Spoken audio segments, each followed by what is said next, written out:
For the last few decades, Earth has had an interesting coincidence.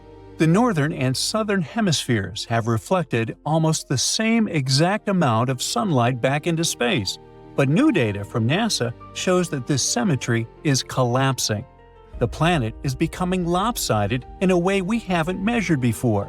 Why is this happening? And will it change the weather we rely on? Well, let's talk about that. If you tear the map in half at the equator, you get two drastically different pieces. The northern hemisphere is the crowded side, having around 68% of Earth's landmass. It has massive continents of North America, Europe and Asia, the sands of the Sahara, and the snows of the Himalayas. The southern hemisphere is the complete opposite. It is a water world.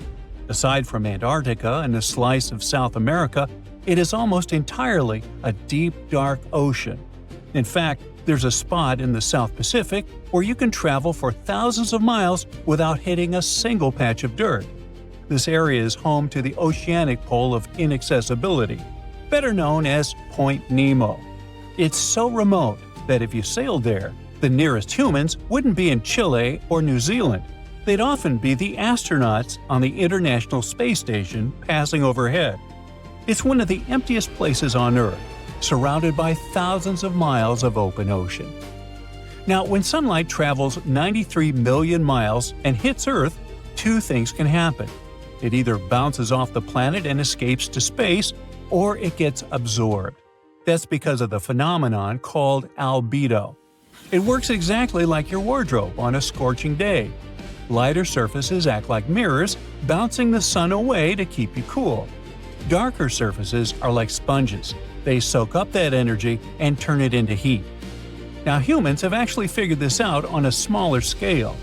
If you didn't know, many traditional houses on the Greek islands are painted bright white. It's like a form of ancient air conditioning. The white paint reflects the intense Mediterranean sun and helps keep the inside cool. Cities are now trying a similar trick. Places like Los Angeles have spent millions of dollars coating black asphalt streets with a special gray surface to boost the city's albedo. By making the ground a lighter color, street surfaces can cool by about 15 degrees. Now, on a much bigger scale, planetary even, ice, snow, and bright deserts act like mirrors, bouncing back the light, while oceans are the opposite.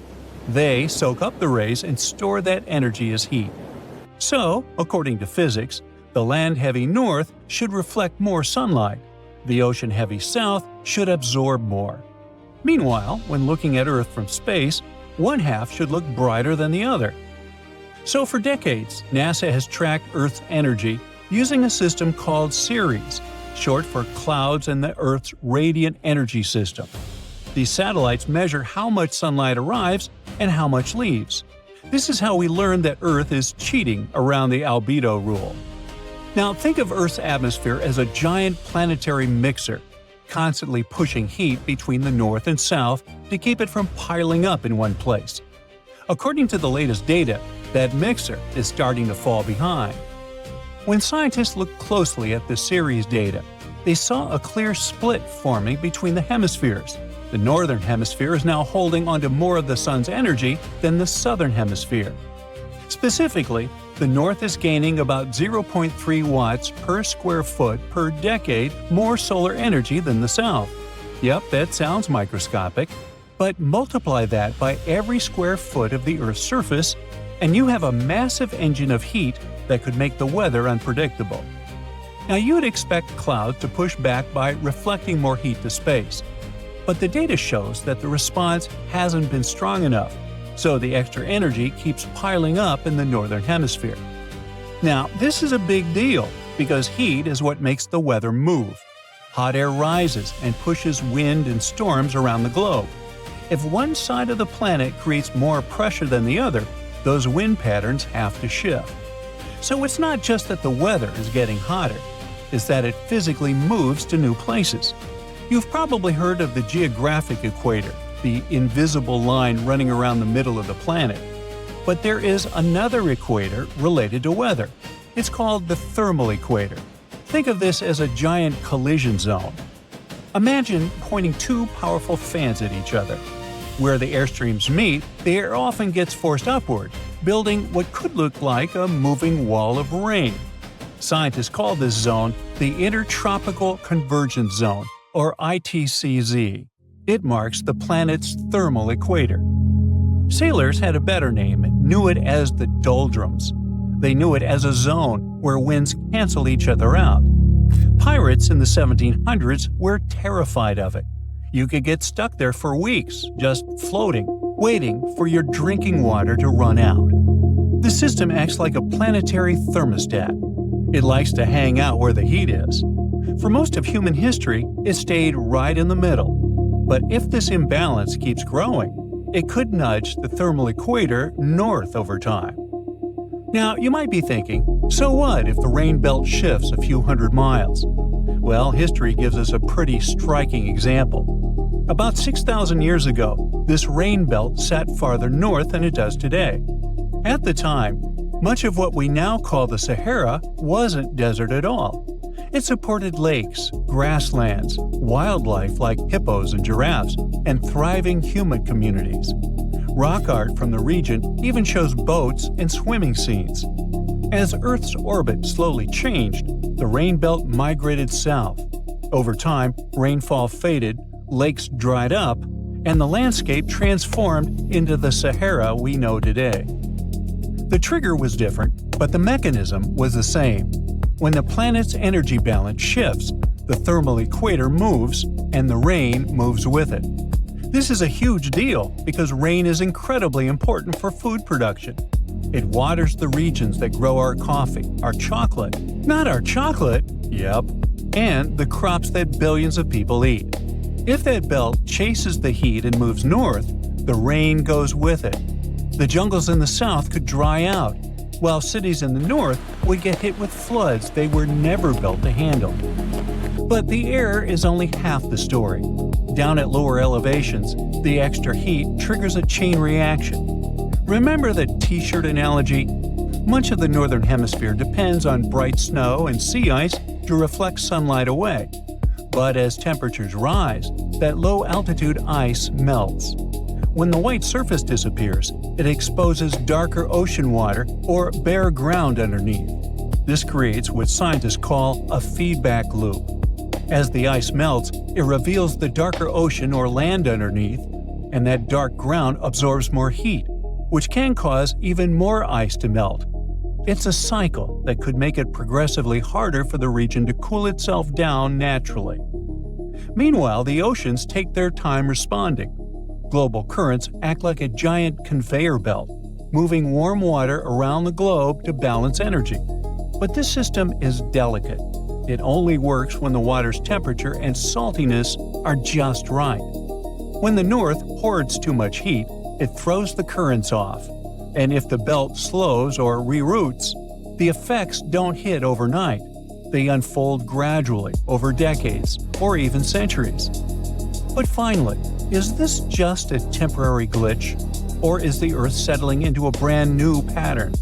Right now, scientists can't tell for sure. Maybe the clouds will finally show up and fix the balance.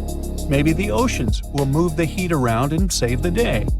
But if the North keeps gaining an energy advantage, the weather maps we rely on might change for decades or centuries. If that's the case, many places will have to rethink their daily life. Those not used to rain would suddenly feel cheated, while the value of raincoats, umbrellas, and white t-shirts skyrockets. Something interesting has recently happened in South Dakota. It was all over the internet, so perhaps you already know about it. In July of 2022, the sky in this state suddenly turned green. So, what happened there? Was it caused by a human or by nature? Let's find out. Tuesday, July 5th, 2022. Shortly after a heavy storm, the sky over South Dakota in the U.S. was still overcast. Locals finally went outside and saw that the sky had an intense dark green hue, and they'd never seen anything like that before. People said that it looked like something straight up from science fiction, or even a horror movie. Unsurprisingly, South Dakotans immediately started spreading the news all over social media. People shared their beautiful, yet very eerie pictures on Twitter. They showed the sky over the city of Sioux Falls and a few other towns. Even though it may look like something supernatural, in reality, this is not a terrifying phenomenon at all. It's a simple play of the light and the atmosphere. Something like this happens quite rarely and usually means that really bad weather is approaching. And that's also true to what happened in South Dakota. Just before people started sharing photos, a thunderstorm swept through the town of Sioux Falls. This was confirmed by the U.S. Weather Service. This hurricane was terrible. The wind speed was about 100 miles per hour. According to the Beaufort scale on wind speeds, this is the fastest and most destructive storm. There are only 12 numbers on this scale, and the maximum wind strength starts at 73 miles per hour. But why isn't this all over the news then? Well, because it's kind of a usual thing for the residents. Thunderstorms occur very often in the United States, especially in the warmer months. And 1 out of 10 such thunderstorms can become something serious, like a tornado. This one wasn't an exception. It was the so-called derecho storm. Derecho is very widespread and long-lived. It's actually a combination of a fast-moving group of severe thunderstorms and downpours. People often say that a derecho is as strong as a tornado. Still, there's a difference between them. A tornado is a vortex, a rotating column of air. It's usually about 500 feet in diameter, although sometimes its width can reach up to 2.5 miles. I don't envy those who would stumble upon that. But the main point is that they rotate. The wind moves very fast in a circle near some invisible center. A derecho is a strong thunderstorm, or a system of strong thunderstorms with straight-line winds. In other words, it doesn't spin. Instead, the derecho chooses a point somewhere and simply runs to it, like a very motivated marathon runner. If we compare a derecho to an ordinary tornado, the latter has 6 levels of strength, from 40 to 380 miles per hour. So a derecho is kind of like a small, average level 1 to 2 tornado. Usually, its speed is within the range of 73 to 113 miles per hour. And in both cases, they can be accompanied by severe thunderstorms, lightning, and rain. But still, these are different things. A storm becomes a derecho if the damage trail left by it exceeds 240 miles, and if the wind speed is at least 58 miles per hour. It's quite difficult to predict. It can form even on a clear day when meteorologists don't even anticipate any storms. And then, the winds appear suddenly. It's so surprising that they may even feel explosive. But the National Weather Service tries to warn people at least half an hour or an hour before this happens, so that residents have time to prepare and hide. It wasn't any different this time. The storm swept through almost all of South Dakota, as well as the states of Minnesota and Iowa. The consequences were quite serious. More than 30,000 people were left without electricity. Fortunately, people were fine. That's because the locals are pretty used to derechos. However, the green sky is something different. It became a very unusual sight for the locals. Everyone was wondering why it happened. Was it a bad sign or a normal weather phenomenon? Well, to be honest, scientists don't have an exact explanation. But although there are only assumptions, they sound pretty convincing. A green sky is a very rare phenomenon. Most scientists think that this happens when a powerful storm approaches the area before sunset or sunrise. Then the sky will turn green in this area. NBC meteorologist Bill Cairns, who once faced a similar event himself, suggests that the green sky appeared because of the huge hail before the storm.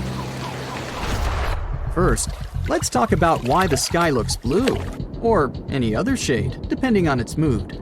In short, the sun simultaneously carries all the rays of the color spectrum. It may seem white to us in total, but it actually has all the colors at the same time. However, these color waves all have different lengths. For example, blue rays are shorter than the other ones. They jump away from the air molecules better than the red waves, so they reach us faster. Because of this, on a regular clear day, the sky seems blue. At the same time, red and orange color waves are very long and move slower, so they're usually left behind. But when the sun goes below the horizon or rises, the rays' directions change, and these waves reach us better. It all means that even if the sunrises and sunsets seem red and orange to us, in fact, there are still blue and green waves among them. But they have to bounce off something to reach us faster and become stronger than the red rays. Have you guessed what I'm getting at? This is where the water comes into play. Clouds are made up of water droplets. When they become large enough, but don't fall yet, for example, due to strong winds, they affect how the light behaves in the sky. Large, heavy storms mostly consist of water and hail, and water reflects blue and green rays best of all. That's exactly the reason why the water in rivers and lakes seems bluish-green to us, although in reality, it's transparent. And yeah, algae matter too. So, there are a couple of key factors why the sky may turn green. First off, the sun should be at the horizon level. Another factor is that while the storm clouds are approaching, they shouldn't cover the sky completely. There still must be a little room for the sun rays. Then, barely noticeable blue rays jump up to storm clouds. They're repelled by water droplets and hail. Mixing with the red sunset, they turn into a bright green light. And this green light is spreading all over the sky. That's why in most of these cases, when the sky turns green, people can only see it in the evenings. Yeah, it can also happen in the middle of the day. But since the conditions are already quite specific, seeing something like that during the day is even rarer. Still, if you see a green sky, you don't need to panic. It doesn't necessarily mean that a terrible storm is approaching. The chances are high though, but still, it's not a rule.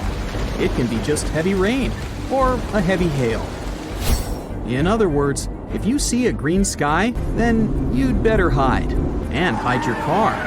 However, if you were lucky enough to see the stunning sky from the comfort of your own home, it's indeed very exciting.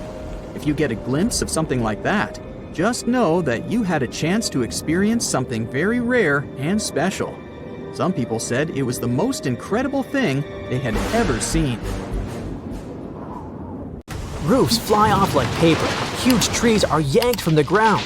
Power lines snap and leave neighborhoods in the dark. Streets flood like rivers. Homes are left in ruins. That's a hurricane passing through.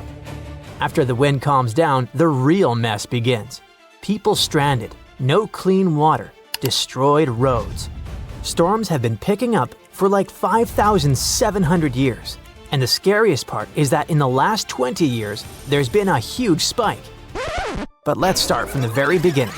This is Belize, a small country on the northeastern coast of Central America.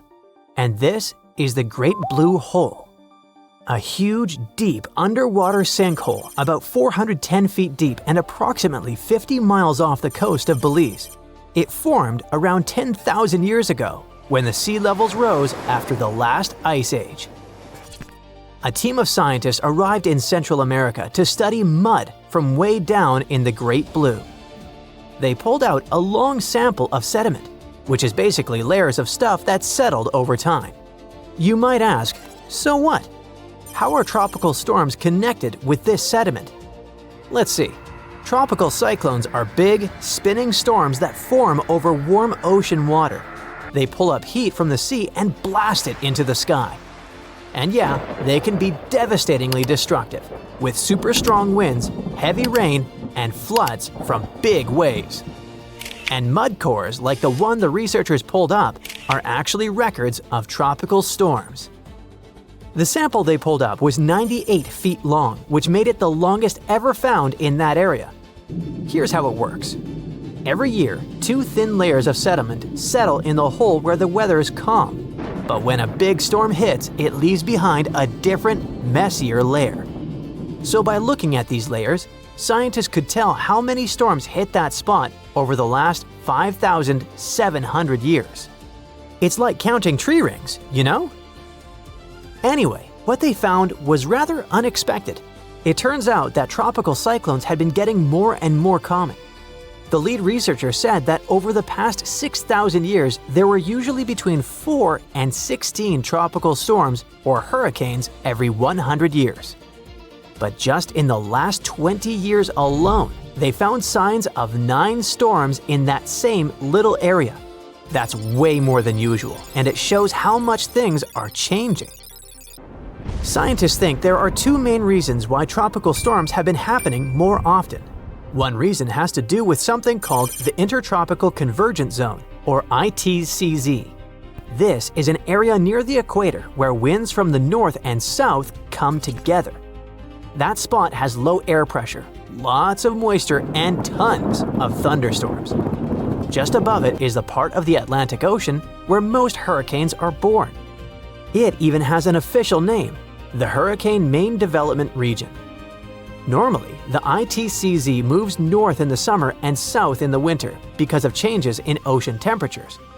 But over the past few thousand years, it's slowly been shifting farther and farther south. That's why the area where storms usually start has also moved south.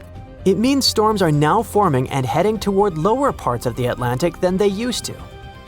The second reason for the recent spike in storms is rising ocean temperatures. Earth has gotten warmer, and the ocean has warmed up too.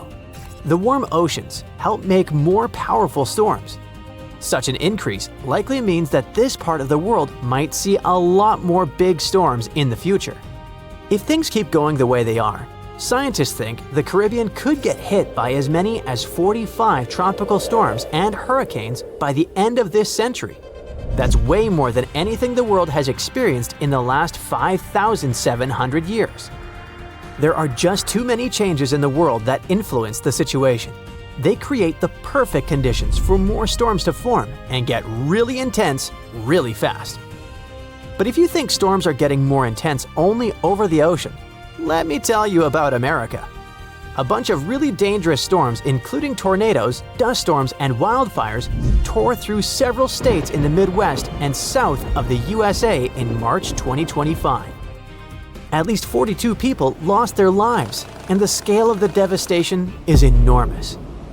What's scary is that most of this destruction didn't happen in the usual Tornado Alley area. Tornado Alley is a nickname for a part of the US where tornadoes happen a lot. It stretches through places like northern Texas, Oklahoma, Kansas, Missouri, parts of Louisiana, Iowa, Nebraska, and even eastern Colorado. But this time, storms hit places like Mississippi, Arkansas, and Alabama. Experts had warned this might happen. At the beginning of 2025, they said that tornadoes could start showing up more often farther east than usual. And that's exactly what's happening. One of their top weather experts said people in the Mississippi and Tennessee valleys should get ready for a rough spring. There are more people living in these areas than in traditional tornado zones, and many of them live in mobile homes or buildings without basements, which puts them at more risk when big storms hit. A tornado is basically a spinning tube of super strong wind that comes down from storm clouds and touches the ground. They can be really dangerous.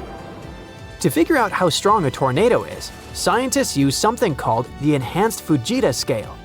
It goes from EF0, which stands for the weakest tornado, to EF5. Such a tornado is crazy strong, tear your house apart strong. The main question is, why are tornadoes happening more in the east now? In the US, tornado season usually kicks off in March. That's when cold air from Canada bumps into warm, wet air coming up from the Gulf of Mexico. And boom, storms start to form. But this year, things are a bit different. Here's what's going on. There's a big patch of high pressure, basically a chunk of calm, warm air hanging over the southwest. That's keeping things more stable out west, so fewer thunderstorms as well as fewer tornadoes are expected there. So, tornadoes are shifting eastward. Meanwhile, the Gulf of Mexico is super warm this year, and that's helping storms form in the southeastern US. The warm water adds a lot of energy to the atmosphere, which can lead to stronger, more frequent storms in places like Mississippi, Alabama, and Tennessee. Up north, around the Great Lakes and Northeast, it's staying cooler this spring. That means fewer big storms up there, at least for now. Now, let's get back to those devastating March storms.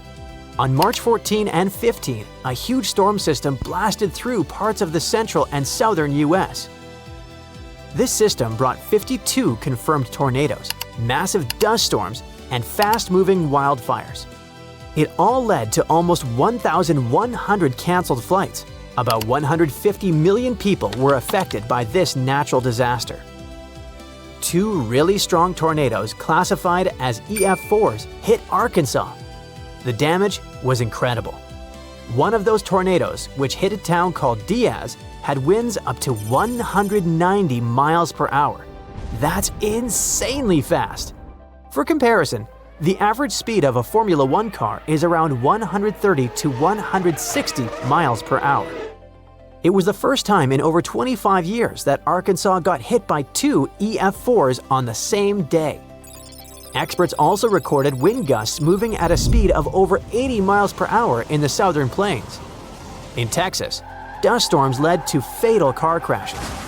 Wildfires, caused and driven by the strong winds, burned through parts of Texas and Oklahoma. Oklahoma alone had more than 130 fires. So, what's next? Experts think the US could see between 1,300 and 1,450 tornadoes in 2025. That's way more than the usual 1,225. And it's not just about tornadoes. A warmer atmosphere can hold more moisture. That means heavier rains, more flash floods, and even more powerful storms. Basically, the formula is the following. Warmer oceans plus warmer air equals stormy weather, especially in the east and southeast. But even if you don't live in any of these areas, you can't feel completely at ease either. Experts say tornadoes and other natural disasters can happen pretty much anywhere in the US. The risk moves around depending on the time of year and the weather. Ah, a purple sunset. You must have seen one of those at least once in your life. Normally, it's nothing ominous and has to do with the way light travels. The light that the sun produces is white. When it goes through a prism, you see light waves of different colors, from red and orange to blue, green, and indigo. Light normally travels in a straight line if there's no obstacle in its way. The shorter light waves, including blues and purples, are scattered easier when they meet with those obstacles, like molecules and aerosols in the atmosphere. Because the sun is low on the horizon at sunset and sunrise, its light has to pass through more molecules that scatter the violet and blue light. The colors that your eyes pick up, then, are yellow, orange, and red. But with the right conditions, you can see the gorgeous purple sky. Sometimes purple sky appears for much scarier reasons. It can be caused by hurricanes, wildfires, or dust storms. The concentration of vapor in the air increases, and the light scatters more than usual. Dust, a setting sun, and low cloud cover all contribute to this natural show, too. The sky turns orange and red at dusk if there's still enough light. Then it gives off pink hues, which mix up with a dark blue sky above. Now, do you remember what happens when you mix pink and blue? You get the color purple. Not every hurricane makes the sky turn purple, and trying to predict if it's going to happen is like trying to forecast a rainbow. Still, people reported several major hurricanes made the skies turn purple. Now, green skies might look just as spectacular as purple ones, but they actually also scream danger. They're usually there to tell you a thunderstorm, hailstorm, or a tornado is somewhere nearby. The unique color is a result of yellow sun rays getting mixed with the blue light coming from storm clouds. So you're enjoying a nice day by the ocean with a fresh breeze in your hair, when suddenly you notice the water starts retreating from the beach at a huge speed. This is a sign for you to start running as fast and far away from the beach as you can. This most likely means that a tsunami is on the way. A quick reaction maximizes your chances of survival. Now, if you notice the sea level is rising, but it doesn't seem too extreme, it could be another sign of an approaching tsunami. It happens in 40% of cases, and the incoming water is the first tsunami wave. The next one, way larger and more dangerous, usually follows in about 10 minutes. Another thing about tsunamis is that they like to arrive with some loud sounds. People describe them as thunder, the sound of a locomotive, a helicopter, or just a loud boom. Do you see a channel of choppy water on the beach? It's in your best interest to stay away from the water. There might be a rip current under the surface that can be extremely dangerous. Sometimes waves hit the shore in a weird way, which forms these rip currents. You might see a strange break in the waves, or an area with a different color than the rest of the water. Random bits of seaweed going in all directions is another rip current warning sign. If you happen to find yourself caught in a rip current, try to stay afloat, but don't try to go against the current. You'll only waste precious energy. Scream for help and try to float your way along the beach. Once you break out of the current, swim diagonally to the shore. The next time you spot conically shaped clouds in the sky, remember it's a good time to start looking for some shelter. If it just stays like that, a severe storm is on the way. But if a cloud of that shape starts spinning around, it means it's about to transform into a tornado. If you have bees nearby, they can save you from big trouble one day. These hard-working little guys get more active than usual when they feel like a storm is on the way. They speed up to collect more nectar before it hits them, and once they're done with it, they'll always come back to the hive 10 to 15 minutes before heavy rain, even when there are no obvious signs of it coming. Their secret is super-sensitive hairs on the back that can pick up electrostatic buildups from storm clouds. For centuries, people have noticed that animals act weirdly a couple of days before big seismic events. Dogs can't stop barking, cows halt their milk, and toads, rats, and snakes leave their homes. It looks like animals can feel smaller initial shock waves that humans don't even notice. Scientists have tried to find some legit explanation for it and run endless tests and experiments. But so far, they're still on their way to explaining this mystery. Can you smell ozone in the air? When a thunderstorm is on the way, it's the most distinct and pungent smell you can pick up. An electrical charge of lightning sets it free from higher altitudes. The other, more pleasant smell of rain is petrichor. Rainwater wakes up molecules on plants, trees, concrete, and asphalt. Their aroma spreads all over the place. You can even feel that smell in your own mouth. All those positive ions in the air that a lightning bolt sets free gets mixed with ozone and your saliva, and that's how you get that bitter metallic taste. When lightning is about to strike, you might hear bizarre crackling, buzzing, or vibrating sounds coming from metal objects nearby. Your palms may begin to sweat, and then you can feel your hair stand on end. That's a clear call for action, and that action is to run for your life. Positive charges are going through your body trying to reach toward the negatively charged part of the storm. Trust me, you don't want these charges to meet. If you see no shelter that you can reach fast, try to make yourself smaller than the objects around you. Drop down your umbrella and stay away from wire fences, metal pipes, rails, and other metallic objects. And don't lie flat on the ground, it's likely wet, which means it's a great conductor of electricity. If you suddenly notice crevices in the asphalt next to your house, it could be a sinkhole warning sign. Inspect your house on the inside.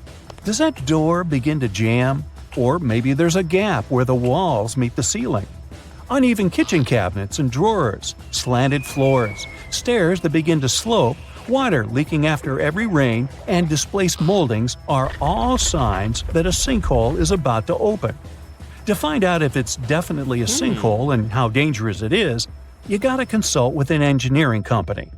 If you find a sinkhole that's already there, you gotta stay away from the sinkhole area. Fence or rope it off to make it less dangerous for others. You'll need professional help to fix it. Some volcanoes scream when they're about to erupt. Small earthquakes, which often happen before, produce a hum. It's mostly non-audible to human ears, but sometimes it reaches a frequency that lets you hear it as a strange rumbling or hissing sound coming from the ground.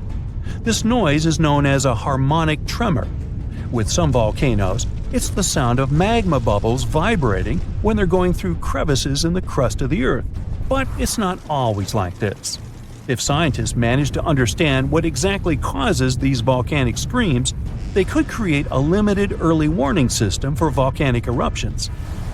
If you're out in the wild, pay attention to the water in creeks, streams, and rivers. If its level is quickly falling, even if it's raining, this might be a sign of a nearing landslide. And if you hear a faint rumbling noise or unusual sounds, like boulders knocking together, it could mean debris is on its way to you. It's a sign to head to safety immediately, like right now. Hurricanes can be a lot scarier than we often realize, especially since they can actually trigger earthquakes. This surprising and frightening phenomenon, known as stormquakes, was discovered completely by accident not too long ago. It started with scientists trying to find out more about low-frequency earthquakes. We're talking about those earthquakes that are so weak that we can't actually feel the tremor. See, beneath our feet, the Earth is constantly vibrating in subtle, unceasing ways that we can't hear or see without the right equipment. This geologic hum, so to speak, is driven by the movement of oceans, which covers about 70% of our planet's surface. Scientists have found that this hum may actually provide useful records of environmental happenings. To figure out where it's coming from, experts used equipment known as seismometers. You can think of these devices as little ears pressed to the ground. They can pick up all sorts of vibrations, like fans jumping up and down at their idol's concert, airplanes flying by, or even super distant earthquakes shaking the ground. Very low-frequency earthquakes are hard to track over long distances because the signals they produce can look different on different measuring devices. To solve this problem, experts came up with a way to track these signals by combining readings from smaller areas, kind of like putting together a puzzle. But while doing this, they stumbled upon a strange set of events that looked a bit like the earthquakes they were studying, but were not exactly the same. The first weird thing they noticed was that this specific phenomenon was seasonal. It never happened between May and August, for example. That is completely different from earthquakes, which can pretty much happen any time of the year. The second strange thing is that earthquakes usually occur more in the western part of the United States, where the ground moves along cracks in the surface. But these new strange vibrations spread not just along the west coast of North America, but also over to the east side. So what could be triggering this new phenomenon? What they surprisingly discovered is that many of these tremors coincided with the same time that massive storms hit North America. So we are essentially talking about a chain reaction. What happens is that during a specific season, hurricanes or heavy storms can transfer energy into the oceans, creating very strong waves. These waves then interact with the solid Earth, producing intense seismic activity. These bursts of energy that are born from massive storms can radiate thousands of miles across continents, leading to what we now call stormquakes. It is believed that this phenomenon can trigger earthquakes at a magnitude of up to 3.5 on the Richter scale. This means it can be felt by many people, but normally doesn't cause any damage. But that doesn't mean we can all be relaxed now, as ocean waters can indeed increase the intensity of hurricanes. Just like what happened with the frightening Hurricane Milton, which recently left a path of destruction across Florida. The blue-purplish zone you're looking at is Hurricane Milton, seen from a satellite perspective. On October 9th, this hurricane sustained winds of 155 miles per hour and lashed the region with heavy rainfall, damaging winds, and life-threatening storm surges. Estimates show that the losses could be up to $34 billion, which could make it one of the costliest storms in United States history. What happened with Hurricane Milton was pretty tricky.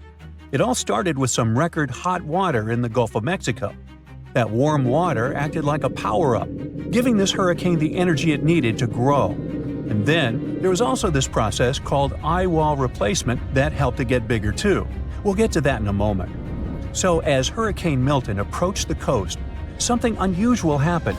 It crossed paths with a fast-moving air current called the jet stream, which flows high up in the atmosphere.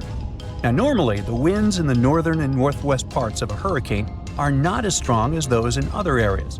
But because of this interaction with the jet stream, the winds in these parts of the storm became much stronger than expected. At nearly every turn, Hurricane Milton surprised everyone and intensified faster than we have seen in ages. It threatened to slam both Florida's west and east coasts with a dangerous surge of water, putting the bustling area of Tampa Bay, which is home to over 3 million people, at serious risk. So how did Milton become such a major problem? Well, the problem started in the eastern Pacific Ocean. Usually, hurricanes follow a fairly predictable path, spinning off of Africa's coast, sailing across the Atlantic, and gaining strength in the warm Caribbean waters. But Milton had a twist in its origin story. It began as the remnants of a tropical depression that crossed over the Yucatan Peninsula and met a stalled front in the Gulf. Once Milton got going, it didn't hold back. But when it hit those record-high ocean temperatures, it was like giving it an energy drink. The warm water and humid air were the perfect ingredients for a hurricane on the rise. Quickly, Milton's wind speeds increased by 92 miles per hour. So it went from a tropical storm to a Category 5 hurricane in less than 2 days, which is basically insane and off the charts. And if that wasn't enough, Hurricane Milton also went through this thing called eye wall replacement. Now, hurricanes spin around a mostly clear eye in the center. But overnight, Milton started forming new bands of rain on its outer edges, creating a second ring around its eye. This process helped Milton grow even bigger, spreading out the wind speeds and giving it a larger footprint. It's kind of like shedding its skin and getting ready to become even more powerful. Hurricane Milton also had this little wobble in its path, which changed where it was heading. You can think of it like a spinning top that gets nudged and wobbles a bit before finding its balance again.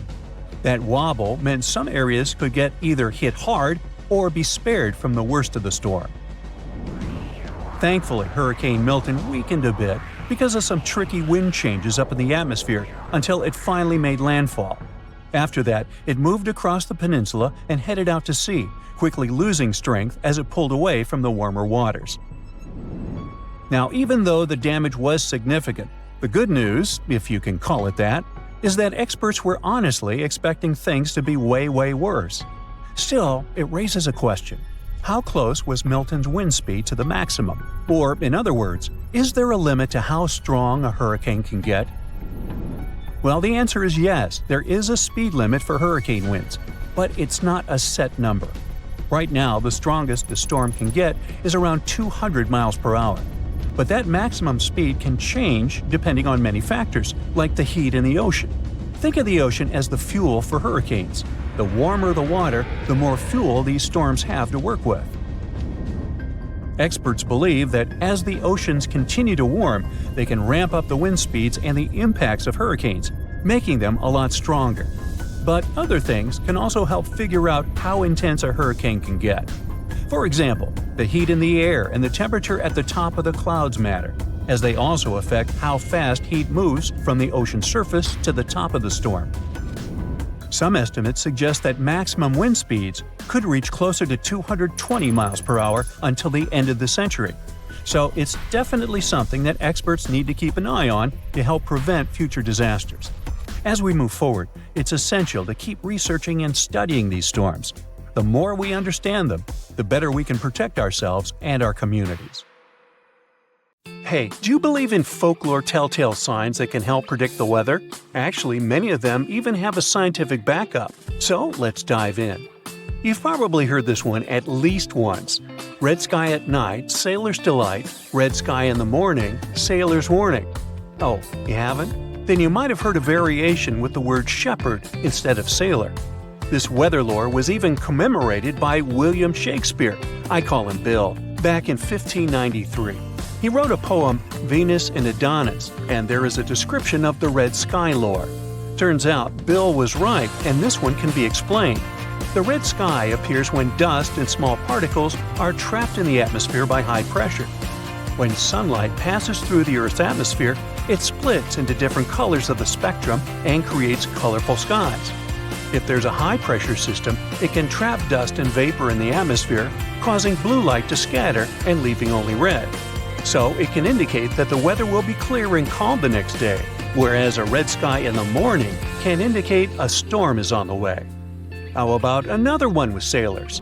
Rainbow in the morning gives you fair warning. Rainbow at night is a sailor's delight. Now this suggests that if you see a rainbow in the morning, it means that rain is on the way. However, if you see a rainbow at night, it means that the weather will be calm and clear the following day. And the pot of gold at the end of the rainbow is still a myth. Next one.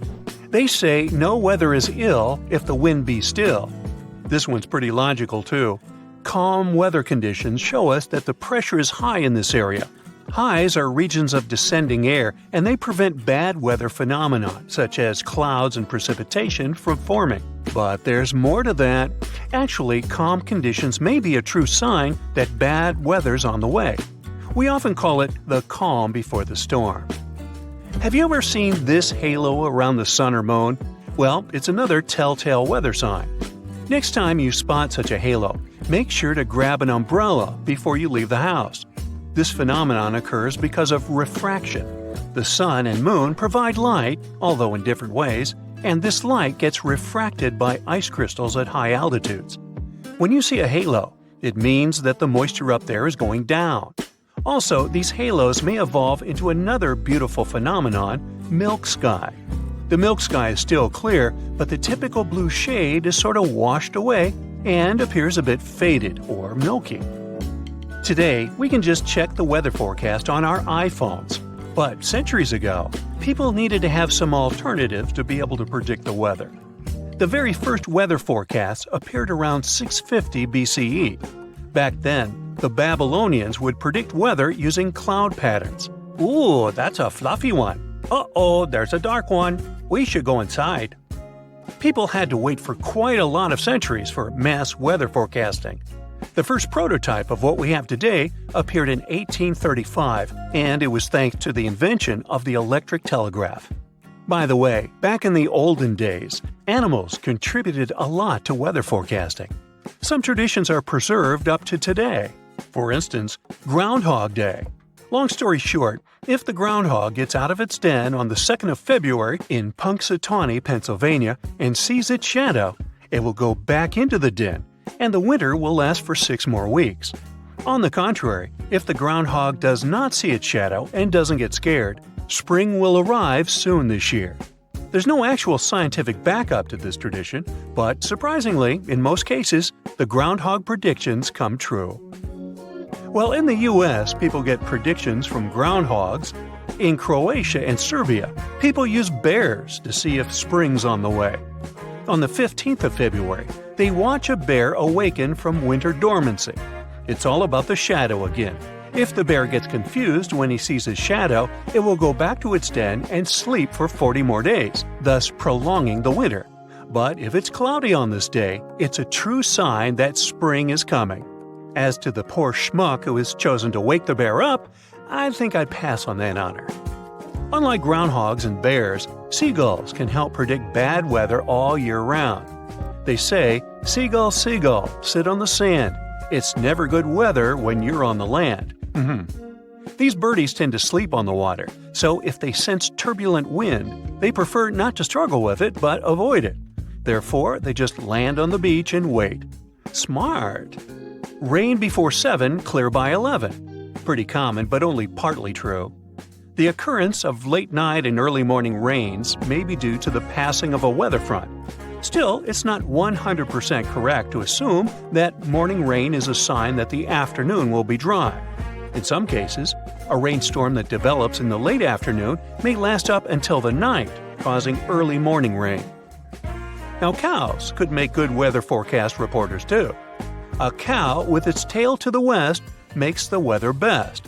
A cow with its tail to the east makes the weather least.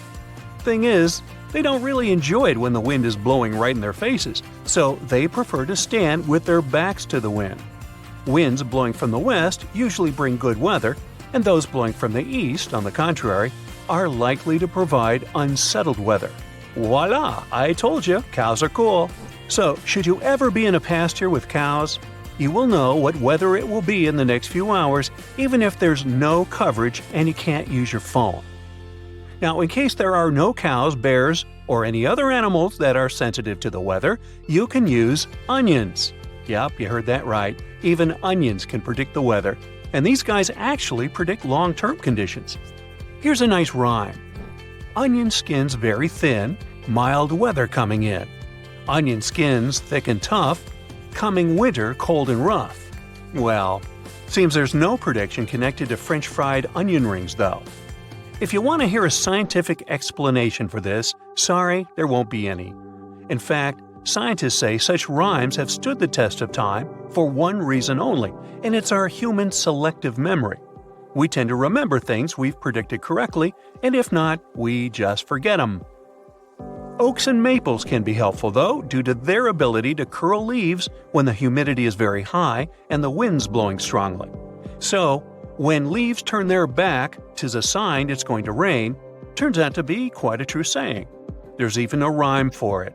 When the leaves show their undersides, be very sure that rain betides. I know, betides, it's kind of a forced rhyme, but it is a word, it means happens. Okay, time to move on, let's not beat a dead horse, which, by the way, is not a weather predictor. So hey, did you know that you can even use your friends to predict the weather? Our human body is way more multifunctional than you could have imagined. Here's another short rhyme to prove we humans have superpowers. For instance, our body can predict rain. I know ladies by the score whose hair foretells the storm. Long before it begins to pour, their curls take a drooping form. See? I bet you've noticed it many times and maybe even correlated that our hair may act weirdly when the humidity rises. It may expand in length due to humid air, and naturally curly hair may droop. Naturally straight hair, vice versa, may even curl up a bit. If you have blonde hair, you're even more potent at rain forecasting, as it's more sensitive to humidity. On to more precise predictions. Yeah, it's cool to predict the weather, but what about predicting temperature? You can tell the temperature by counting a cricket's chirps. These guys are quite accurate thermometers. When it's warm, they chirp faster. When it's cold, their chirps get slower. Now, here's what you need to do to get the temperature. Count their chirps for 14 seconds, and then add 40 to the resulting number of chirps. Now comes the disclaimer. Crickets only work in Fahrenheit. For Celsius, you'll need to do some extra calculations. While not all weather lures are accurate all the time, they can be a fun way to predict the weather and connect with nature. Meanwhile, my hair is turning frizzy, so I'll grab an umbrella. Our planet has known terrible floods, powerful tornadoes, destructive hurricanes. Those dangerous natural disasters are familiar to us. Just picture this. Winds howling through the atmosphere at about 500 miles per hour, and they can stick around for weeks. These insane winds have the potential to damage the ozone layer, making our Earth a hostile place for life. It's not some wild Netflix dystopia. These are real-life hypercanes. A hypercane is a hypothetical extreme tropical cyclone the likes of which we've never known. To kick off a cyclone, the sea surface temps have to hit around 122 degrees Fahrenheit, basically hot enough to sear a rare steak. It's tough to imagine, especially since that's nearly 22 degrees hotter than the highest ocean temperature ever recorded. Yep, the hottest ocean water ever was recorded in Kuwait in July 2020. What could cause such a serious increase in temperature? A powerful comet or asteroid impact, an eruption of a supervolcano, or a large underwater eruption. There's even a theory that a series of hypercanes could have sped up the demise of non-avian dinos after the infamous asteroid impact. An important difference between a hypercane and any present-day hurricane is that a hypercane would rise as far as the upper stratosphere. That's up to 25 to 35 miles over the surface of our planet. Meanwhile, present-day hurricanes only go as high as the lower stratosphere, up to 6 miles above Earth. It would make a dramatic, catastrophic difference, but we'll talk more about it later. Hypercanes could gust to 600 miles per hour. For comparison, the most powerful recorded tropical cyclone in terms of maximum sustained winds was Hurricane Patricia. At its peak, it reached a speed of 215 miles per hour. This speed pales in comparison with that of a hypercane. Can you imagine how much destruction such a natural disaster could cause? Should they ever form, hypercanes will also have an enormous lifespan. They could rage for a couple of weeks, if not more. Extremely low pressure inside hypercanes would support massive storm systems the size of North America. At the same time, hypercanes could be as small as 15 miles across. Such relatively tiny formations would lose their strength in no time after wandering into colder waters. On the other hand, the waters after a hypercane could hypothetically remain hot for weeks, hot enough for more hypercanes to form. Since a hypercane would reach far up into the stratosphere, there would be a real chance it could damage Earth's ozone layer. And it would have devastating consequences for life on our planet. The ozone layer absorbs some of the harmful radiation from the sun, preventing it from reaching the planet's surface. Let's just hope to never see a hypercane in our lifetime. Another potential disaster that could seriously harm Earth could be the activity of our very own sun. I mean a massive solar flare. Few natural disasters can wreak as much global havoc. A solar flare wouldn't destroy buildings like a tsunami or earthquake. It wouldn't end lives in the same way an asteroid or a supervolcano would. But if the worst comes to the worst, it would destroy the entire electronic infrastructure of our planet. Recovering from the consequences of this catastrophe would cost trillions of dollars. An incredibly powerful solar flare could cause loads of infrastructures to fail, including communication, medicine, banking systems, and transportation. Earth would be left without electricity for a long time, and people wouldn't be able to reboot the already broken power grids. Water supply systems would be out of order. There would be no food in supermarkets. In 1859, people in different parts of the world woke up in the middle of the night because it was so light outside, they thought it was already morning. The skies were illuminated with colorful auroras. They showed up even in the regions where no one had seen them before, like the Bahamas, Hawaii, or Jamaica. Telegraphs got electrically charged, even though they were disconnected. Fires started in many regions. In other words, the consequences were already catastrophic, even when technology barely existed. Imagine the avalanche of problems a solar flare could trigger today. Then there are gamma-ray bursts. You can't come across this kind of radiation in your everyday life. A gamma-ray burst occurs when two neutron stars collide when a massive star collapses. Gamma rays could turn into a serious danger to our home planet. If a gamma-ray burst happened close to Earth, it would likely rip our ozone layer away. And you already know how crucial this layer is. Plus, gamma rays could create ground ozone. This kind of ozone could seep into the ocean since it's water-soluble, and that would lead to a mass extinction of marine life and plants. According to some theories, if a gamma-ray burst occurred within around 200 light-years away from Earth and its jets were pointed directly at us, our planet would be vaporized. If the distance was greater, but still in the Milky Way, the resulting radiation would sterilize all life on the side of the Earth pointing towards the burst. Another catastrophe that could potentially destroy our planet might be a super eruption, an eruption of a supervolcano.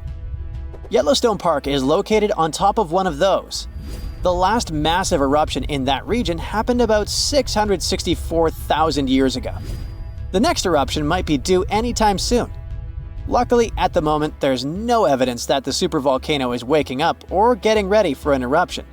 But if it did happen, a massive column of lava and ash would shoot up into the air to a height of several miles.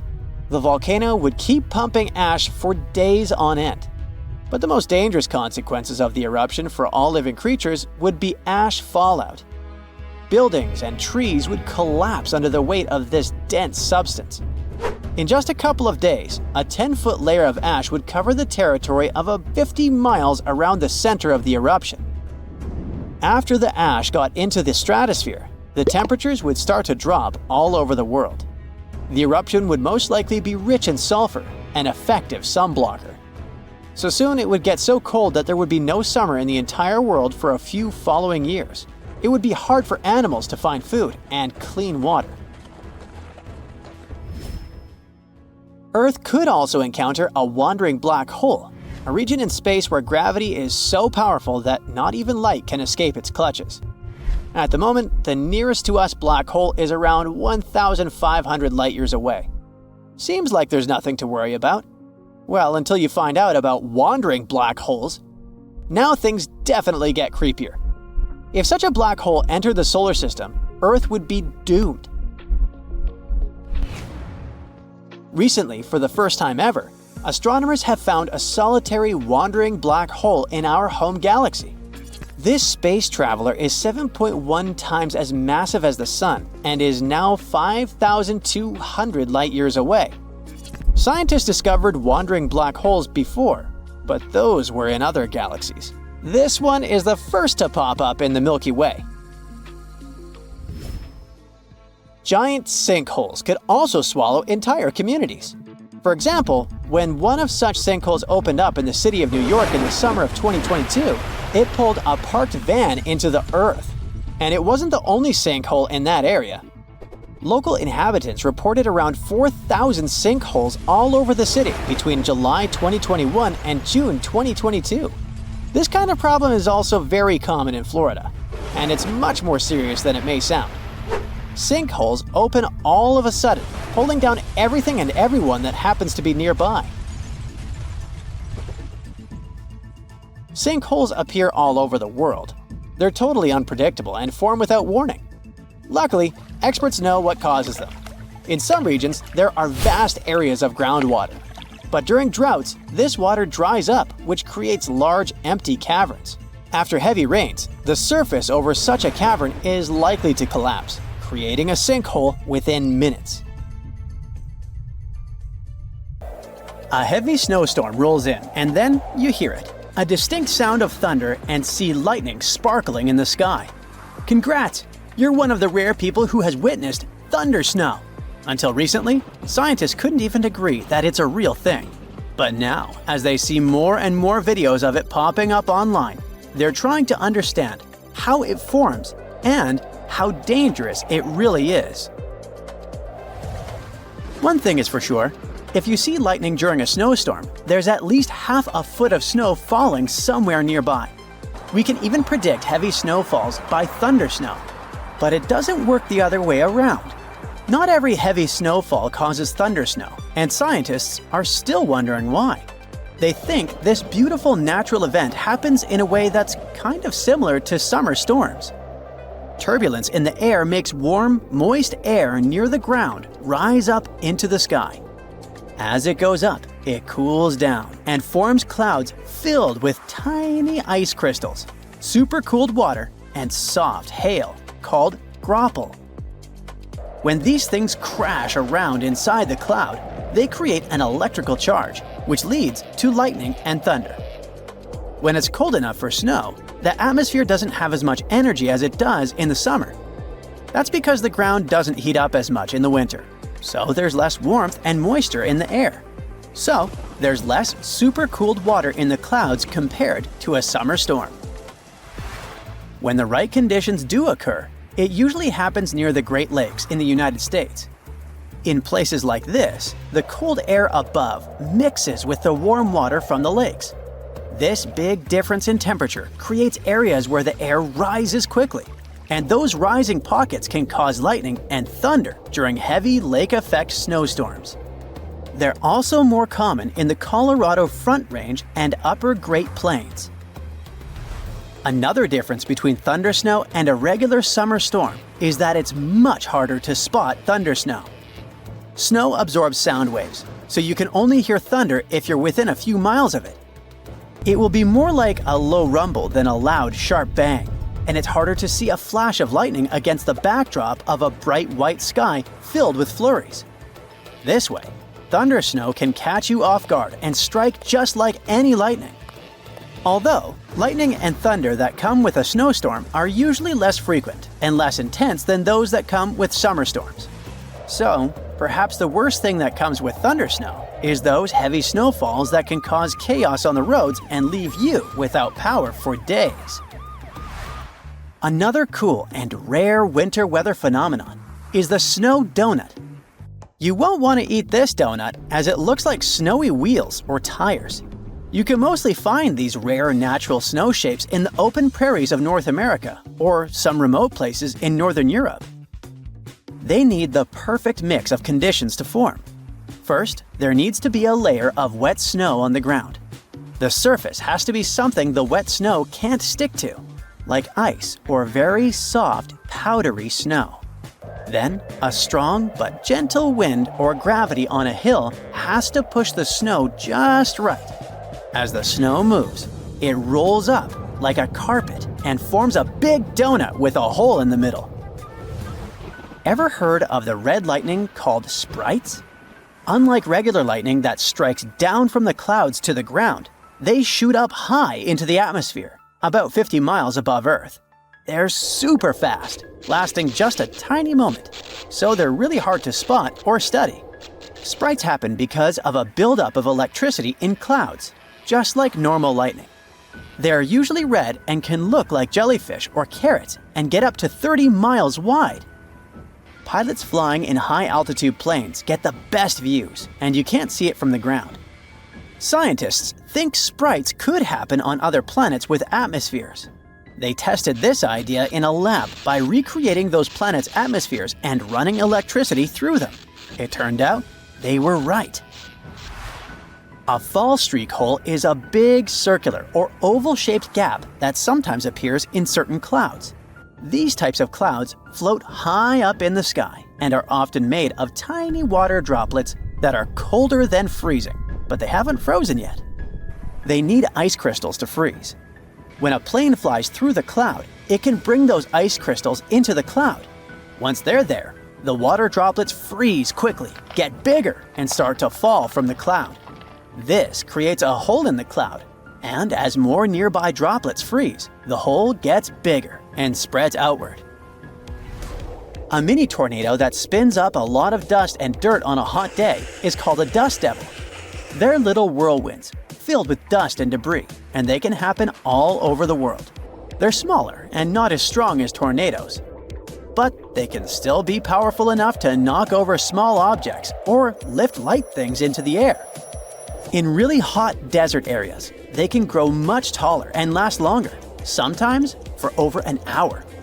Dust devils form on sunny days when the ground gets super hot.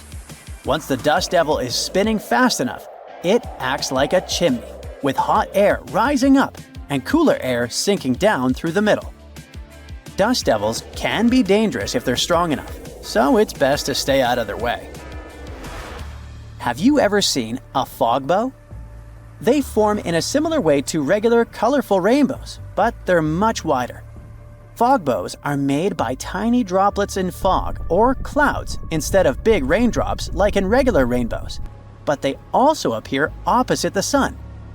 You need to look for a fog bow in a thin fog when the sun is bright.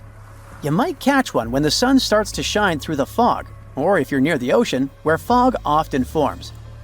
Because the water droplets in the fog are so tiny, fog bows don't have the regular bright rainbow colors. They might even look all white or faint. Some fog bows are hard to see at first because they blend into the mist, but once you spot them, they're easy to recognize. There are atmospheric rivers flowing high up in the sky. They're long, thin streams of air in the atmosphere that carry a lot of water vapor. Even though you can't see them, they sometimes hold as much water as the Mississippi River carries in one day. When these sky rivers reach land, the water vapor inside them often turns into rain or snow. Some are gentle and helpful, bringing much-needed water to dry areas. But the really big and powerful ones can cause heavy rainstorms or snowstorms. If they stop moving over certain areas, they can lead to flooding, mudslides, and other problems. One famous atmospheric river is called the Pineapple Express. It gets its name because it pulls warm, wet air all the way from tropical areas near Hawaii to places like the US West Coast. Meteorologists clouds are some of the strangest and coolest ones in the sky, looking like big, fluffy pouches or bubbles. Their shape can change a lot. Some look like smooth bubbles and others stretch out like long tubes. Meteorologists clouds usually form under big clouds. Inside these storm clouds, strong winds cause turbulence, which pushes air and moisture downward instead of upward like regular clouds. This creates those uneven, pouchy shapes. Because meteorologists clouds are connected to powerful storm clouds, they're often a sign of bad weather, like heavy rain, hail, or lightning. In the winter, if it's cold enough, they can sometimes bring snow. Sometimes they appear with other, calmer clouds, but that's pretty rare. The best time to see meteorologists clouds is when the sun is low in the sky, like at sunrise or sunset. The sunlight lights up the pouches, making them glow and look even more amazing.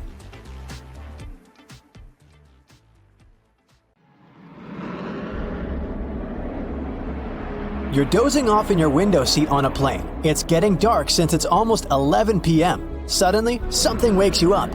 You glance out of the window and see a really strange phenomenon. Something that creeps you out. There are bright red, huge flashes illuminating the sky at a distance. They resemble some nightmarish jellyfish. Those are sprites, also called red sprites due to their color. They're also known as cloud-to-space lightning. These varied visual shapes flickering in the night sky are large-scale electric discharges, which is a clever word for a lightning strike. They occur high above thunderstorm clouds at altitudes of 30 to 56 miles. That's why you can see them so well from your plane window. The coolest thing about sprites is that they're positively charged lightning. This is a very rare type that makes up a mere 5% of all lightning strikes. People first spotted this phenomenon in 1886, and it was first photographed in 1989. In 2018, the legendary Niagara Falls, located at the border between New York State and Ontario, Canada, managed to surprise everyone. Tourists who came to admire the roaring waters found the falls frozen. Well, the waterfalls weren't frozen per se. This is impossible for a mass of flowing water that huge, but microscopic water droplets, as well as the mist, formed a crust of ice over the rushing water. It created an illusion that Niagara Falls was frozen all over. In reality, the water kept flowing beneath the ice. Imagine ponds filled with ice-cold water and covered with ice. Easy, huh? And now picture dozens of alligator snouts that are poking out of the ponds, still and frozen in ice. That's what you'd seen if you had visited the swamps of North Carolina at the beginning of 2018. Despite this terrifying picture, the animals were very much alive. That was a very special crocodile way to survive abnormally cold weather. Since their nostrils were above water, the animals could breathe. Meanwhile, their bodies were in a hibernation-like state. It allowed the animals to conserve energy and stay warm. In the winter of 2018, the inhabitants of the Sahara Desert, one of the driest and hottest places on the planet, woke up to discover a thick layer of snow covering the sand. In some places, its depth reached a staggering 15 inches. Meteorologists had an explanation for this exciting phenomenon. They said that cold pools of air combined with the precipitation of the most recent storm resulted in snowfall instead of rain. It happened in June 2009. People in some areas in Japan left their homes after a heavy downpour, only to find fish, frogs, and tadpoles everywhere. Fields, roads, lawns, and house roofs were littered with these creatures. One man even found 13 carp on and around his truck. No one knows for sure where this bizarre rain came from, but the most popular theory is that a powerful water spout picked up the animals. Then it carried them through the upper atmosphere and dropped them on the unsuspecting people below. In Australia, it sometimes rains spiders. That's because these creatures can balloon. It's a highly unusual way of traveling. A spider climbs to the very top of a tall tree or shrub, and then it spins several strands of silk, which then help the spider to be carried away by the wind. It's not easy to spot ballooning spiders, but sometimes when the weather is especially damp and unpleasant, mass ballooning occurs. Millions of spiders set off on a journey to find another place with better conditions. It may look as if it's snowing outside, but no. Those are spiders drifting down to the ground. The world's longest lightning storms happen in Venezuela and can last for 9 hours per day. The heart of the storm is over Lake Maracaibo, and the clouds tower way higher than your regular thunderstorm clouds. This natural phenomenon, also known as Catatumbo lightning, occurs during 140 to 160 nights a year and can produce up to 28 lightning strikes per minute. You've probably heard how they say that lightning doesn't strike twice in the same place. Well, Catatumbo lightning seems not to know about this rule. At least, it doesn't prevent storm clouds from gathering in the very same place year after year. Volcanic tornadoes are possibly one of the most terrifying natural phenomena. When a volcano erupts, it spews red-hot rock and ash high into the atmosphere. And solid lava pieces and hot gases travel down the volcano's slope. When this flow is moving down, some of the trapped gases begin to rise and spin at the same time. They get squeezed by the surrounding air, which makes them spin faster and faster. That's how a volcanic tornado gets born. Luckily, this phenomenon has a very short lifespan. Even though the island of Newfoundland in Canada can't be called the warmest place on Earth, it's still not that cold. But imagine having to shovel snow in front of your house just several days before your summer vacation. Well, that's exactly what happened on the island in June 2018. A cold storm that came from the coast of Newfoundland covered several regions of the islands with a 2-inch layer of snow. On top of that, the temperature broke all the records as well. During a Newfoundland summer, it's about 66 degrees on average, and 90 degrees on a very hot day. But that infamous June impressed people with only 37 degrees Fahrenheit in the morning. Brrr! Morning glory clouds are extremely rare. They look like massive tubes stretching across the sky. They can snake for more than 600 miles, sitting relatively low. Most researchers agree that these clouds appear when an updraft squeezes through the cloud. This creates the signature rolling appearance. The cool air at the back of the cloud makes it sink downward. The best but not the only place to see the morning glory is Australia's Gulf of Carpentaria. If you decide to travel there to see these clouds, choose a period from late September to early November. On March 19, 2018, the inhabitants of Alabama saw huge chunks of ice falling from the sky. It was the infamous hailstorm of Alabama which caused millions of dollars worth of damage. After the hailstorm, the place looked ruined. Broken shop windows, smashed car windshields, broken billboards, and holes in the roofs. But what made researchers really excited was a hailstone found near the town of Cullman, Alabama. This softball-sized monster was more than 5 inches across, setting a new state record. In 2012, the sky over Dorset, England, turned first ominously dark, then yellow. After that, blue gelatinous balls started to fall to the ground. A local man was walking to his garage when he spotted something unusually bright among whitish hailstones. When researchers examined this jelly rain, they found out that the balls were made of the substance used in diapers or potting soil. It's used to absorb liquid. It's still unclear whether the balls fell from the sky, or maybe the melting ice made a few already existing crystals expand in the blink of an eye. In March 2018, people in northern Nevada could see the rarest and most bizarre cloud ever, a horseshoe cloud. It sure looks bizarre and kinda scary, but meteorologists know that this interestingly shaped vortex happens when a flat cloud travels over a column of warm, rising air. This air creates the shape and adds some spin to the cloud's movements. Such clouds are very fleeting and usually last for only several minutes. Cylindrical snow donuts occur when a wind gust decides to play snowballs. It starts to roll some snow across a snowy area. If it was a real snowball, it would eventually become too heavy for the wind to move. But the center of a snow donut is hollowed out. This happens because its inner layer is too thin and gets blown away when the donut is formed. This makes it lighter than a regular snowball. That's why it also rolls further. Unfortunately, you can't just go and find snow donuts. They're rare because they appear in very precise conditions. If you think you're safe from violent tornadoes because you aren't living in the tornado alley, you could be dangerously wrong. It's shifting to the east. It looks like we're about to see fewer single tornado days and more days with multiple powerful tornadoes. And because they're shifting into more populated areas, they could take more lives and ruin more homes. There isn't enough time to build infrastructure to protect everyone from this fast-moving danger. So the least you can do to save yourself is learn as much as you can about it. About 1,200 tornadoes hit the US every year. You gotta thank the unique geography that sets up the perfect conditions for it, especially in spring and summer. Winds from the Pacific drop moisture over the Rockies and become dry and cool as they move east.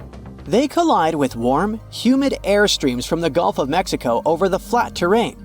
And that's how unstable air and wind shear, which are the perfect conditions for tornadoes, are born. Historically, tornadoes were most common in Tornado Alley.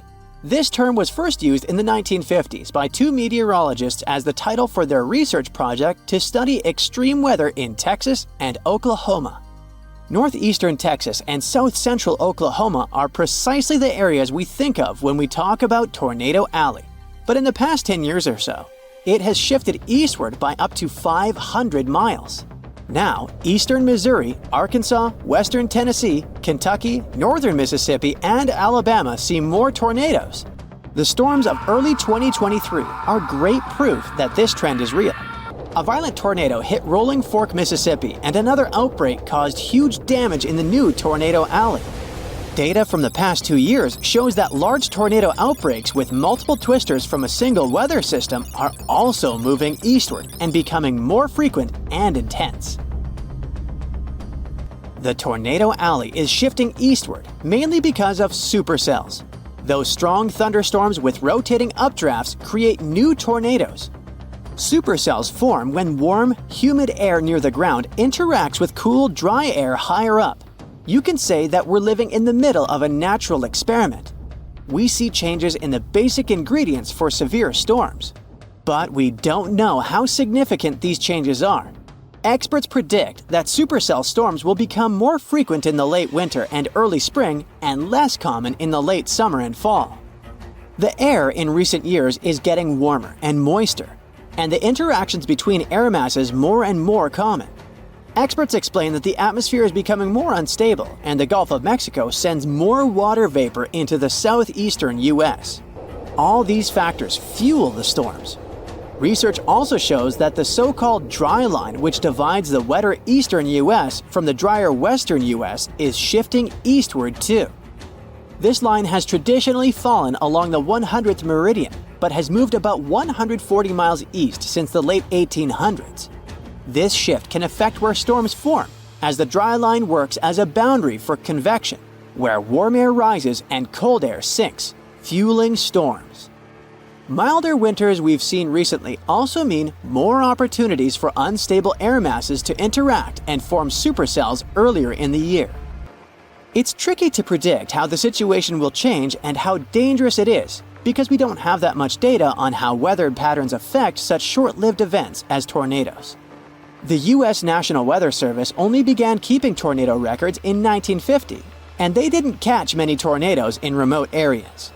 Data shows that the number of days with tornadoes each year has decreased, but there's more tornado activity on those days when they do occur. The records also show that some years, tornadoes take the lives of up to 20 people across the U.S., and in other years, they take over 100 lives. But now, there are more people living in the paths of tornadoes because the U.S. population has more than doubled since 1950.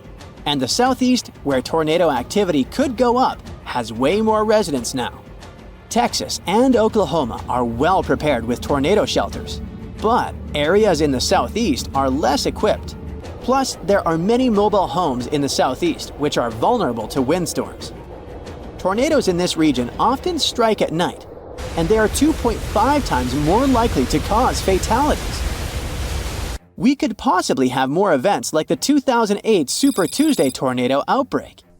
It hit the southern US and lower Ohio Valley, and over just 15 hours, 87 tornadoes rushed through the area and caused massive trouble. 57 people lost their lives across 4 states and 18 counties, and many others were injured. The tornadoes were fueled by strong low-pressure systems that brought record warmth. There were supercells and rotating winds that produced these violent tornadoes.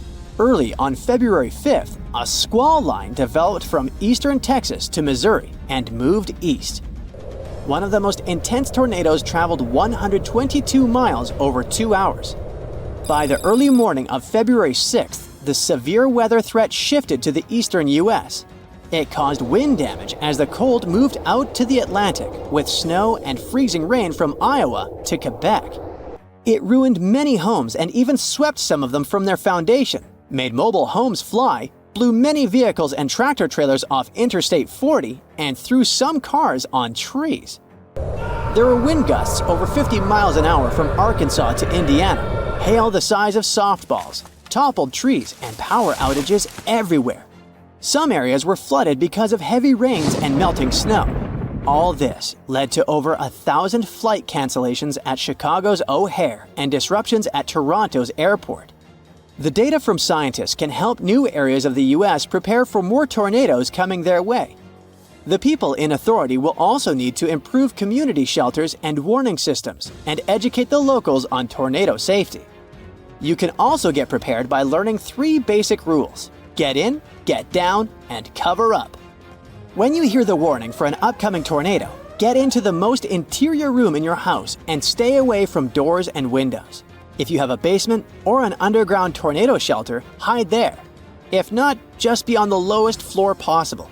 You can use whatever's at hand to protect yourself from debris. Clothing, pillows, blankets, a mattress, or a bulky table. Anything will do. There's a tip that says that the bathroom is the safest place to hide. It makes sense because those are mostly right in the center of homes. In March 2023, a man and his girlfriend in Rolling Fork, Mississippi survived a tornado in their bathtub. It got thrown into the air but landed safely amid the wreckage of their mobile home. But there's actually nothing extra safe about being in a bathtub with a mattress.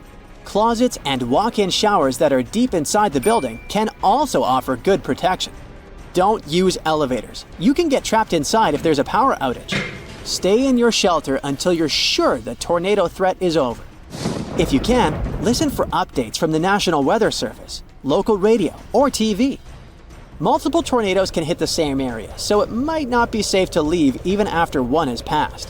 When you do leave your shelter, be very careful. There could be flooding, debris, collapsing buildings, and blocked roads. Stay away from fallen power lines and puddles with wires in them, and don't use matches or lighters in case of gas leaks. Stay away from damaged buildings as they could collapse at any time. Being in a car during a tornado isn't much safer than being out in the open or in a parking lot. Many people get injured trying to drive away from storms. Tornadoes can produce hailstones the size of softballs and can easily smash a windshield. If you find yourself outside when a tornado hits, try to get inside any building you can find. If that's not possible, get as low as you can. Even a ditch or culvert can be safer than your vehicle. Ah, Kiev, you've been dreaming of getting here for years. Getting out your trusty camera, you start taking pictures of the cathedrals, aviation museum, and the Dnipro River, when, without warning, there's an enormous boom behind you. Turning around, you see something towering in the distance. It looks like a gigantic explosion. Uh-oh, time to leave fast. In June 2020, what the people of Kiev were looking at was an anvil cloud, a rare storm formation in the sky. Forming when strong air currents carry water vapor upwards, the air expands and spreads out as it hits the bottom of the stratosphere. It pushes the dense cloud into the cool anvil shape you see, and sometimes it even gets to be a mushroom. Anvil clouds produce some of the most dangerous lightning of all storms, one that's called a bolt out of the blue. This lightning strike seems to magically come out of the blue sky with the storm being many miles away. This type of bolt comes from the top of the anvil and can be 10 times more powerful than a typical lightning strike. People got so frightened after witnessing a giant cloud just 60 miles away, thinking something terrible must have happened. The locals had pictures of the large billow on social media before officials could explain what was going on. Authorities managed to calm everyone's fears by informing them it was nothing more than a natural phenomenon, and a beautiful one at that. Before dissipating, these clouds typically stay in one area, regardless of how strong the wind is. Touring around the northern tip of Queensland, Australia, way away from those creepy crawlies, it's time to take a break and relax at the beach. Getting comfortable, you notice a great big shadow passes over you, then another, and yet another. Looking up, this weird weather is simply stunning. The clouds are called morning glory, a very rare type of cloud that almost seems to roll across the sky, looking like a massive tube. These clouds can measure up to 600 miles long, even appearing in large groups as well. This phenomenon is the result of an updraft pushing through the cloud, creating a rolling appearance, while moist cooler air at the back causes them to sink downward. Southern India between July and September 2001. People witnessed one of the strangest weather phenomenon in recorded history. The rain was red. What many would have thought to be a typical rainstorm left them shocked. The color was bright enough to stain clothes. There were other colors too, such as green, yellow, brown, and even black. In the middle of a monsoon, red rain started to fall, and did so periodically for several weeks. Researchers have found this unusual rain is stained either by dust or algae, so don't try to catch any on your tongue. Scientists aren't entirely sure how the algae got all the way up there. This does make events like this a little unsettling. Like to take a bubble bath to relax after an exhausting day, but taking too long to fill the bathtub? Problem solved. Head to any coastline after a big storm and take a dip. Foamy tides aren't native to any one place or location. They can be formed anywhere in the world.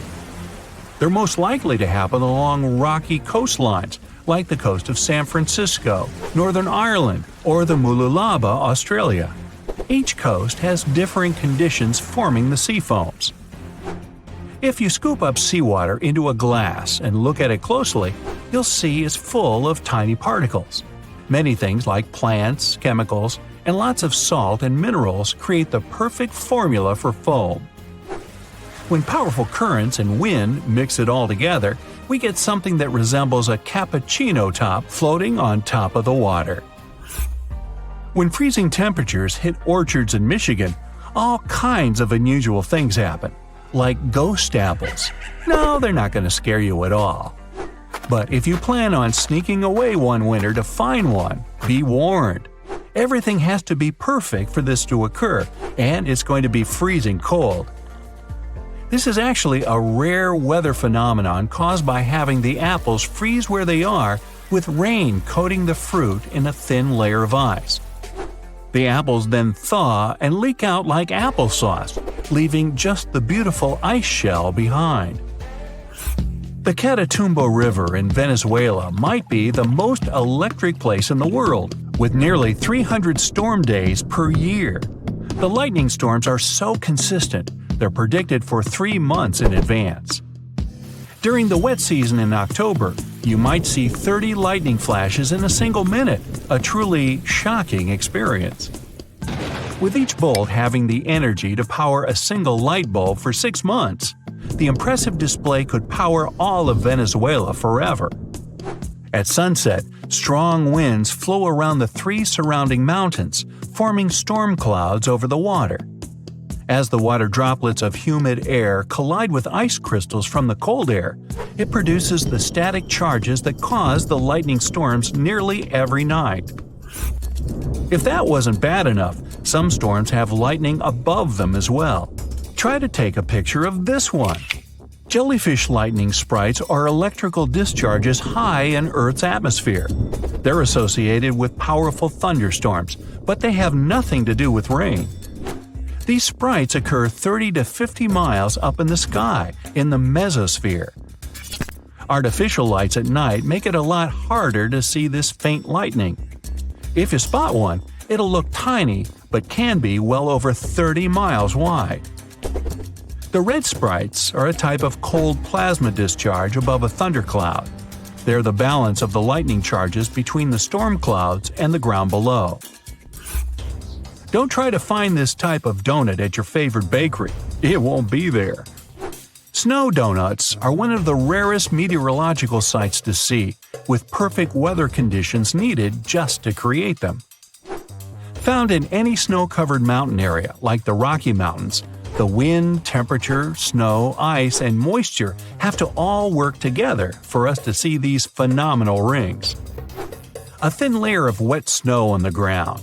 Under that layer, ice or powdered snow. Then, a strong enough breeze to roll the donut down a hill, just like a snowball. Once it stops rolling, it can be the size of a baseball or as large as a car tire. It all depends on how strong the wind is. A newly formed snow donut won't stay around for very long, so hurry up with that camera. Watching the sunset over the horizon, the beautiful purples and pink overhead are nothing compared to the 3 suns you see in front of you. Wow, since when did Earth get 3 suns? These phantom stars sometimes appearing beside the sun are called sun dogs. Maybe they're called that because they're kind of dogging the actual sun? Sundogs often appear as colored areas of light at the same height above the horizon as the sun. They're mostly observed on a ring or halo, where ice crystals best reflect the light. There are also moon dogs that appear alongside the moon and are formed by lunar light passing through ice crystals, though these aren't seen nearly as much as their daytime partners. Taking photos in the wild, you finally found the perfect spot to take that dream shot. The crystal clear water, the pines, the mountains, and the flying saucer. Wait, a flying saucer? Oh, aliens are here! You might be thinking this if you saw a saucer-shaped cloud. I'm not even going to try to pronounce their name, though. Put that on the screen, please. Wait, just kidding. It's altocumulus lenticularis. Aren't you impressed? These are really just unusual cloud formations over mountaintops. When moist air flows over a mountain, a wave is created if the temperature difference is perfect. As the air passes through the wave, evaporation occurs and a series of these clouds may form into an oval shape. Not aliens at all. Whew! The sky is falling! The sky is falling! Well, people who have experienced these clouds say they look like they're coming down from the sky. Mammatus clouds look like giant white lumpy marshmallows, but it might be hard to toast these ones. These weird fluffy clouds can extend hundreds of miles in any direction, remaining visible for short periods at the bottom of anvil or other thunderstorm clouds.